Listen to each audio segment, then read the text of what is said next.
An Orange County jail released half of its inmates due to the worsening conditions of the coronavirus pandemic, but one of those released was unknowingly infected with the virus and allegedly spread it to his family.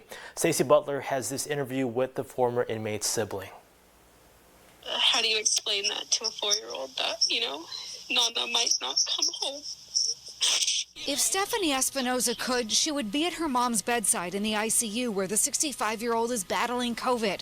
Instead, from the bedroom where she is isolating with COVID herself, she's sharing her story. It's just shocking that in a matter of days, she could be at this stage where we don't know if she's going to make it through the night. 2 weeks ago, Espinoza says her brother was released early from Theo Lacey jail. He was tested for COVID 2 days prior. She says he didn't wait to get his test results back before returning to her and her mom's apartment for a brief visit.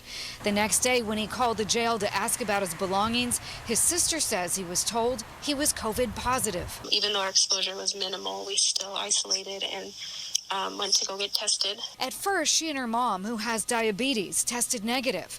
Then when symptoms appeared, they tested again. This time, both were positive. And then Christmas morning, when I went to go get her to open presents, she could barely walk down the hallway. They rushed Belinda Rodriguez to the ER at Orange Coast Memorial. Last night, her oxygen dropped and they had to intubate her. Espinoza wishes the Orange County Sheriff's Department kept her brother in custody until he knew if he was infectious. How they could release my brother without letting him know his results.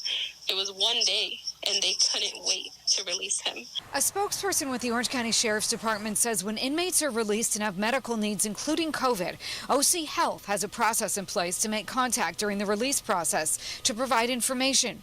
If they need to contact them after release, they use the information the inmate provided when they were booked into jail. Wear your mask and do the right thing, because real people are dying that have families and people that love them. And days after a Christmas Day explosion rocked downtown Nashville, investigators are still searching for a motive. Now, officials say the man responsible was killed.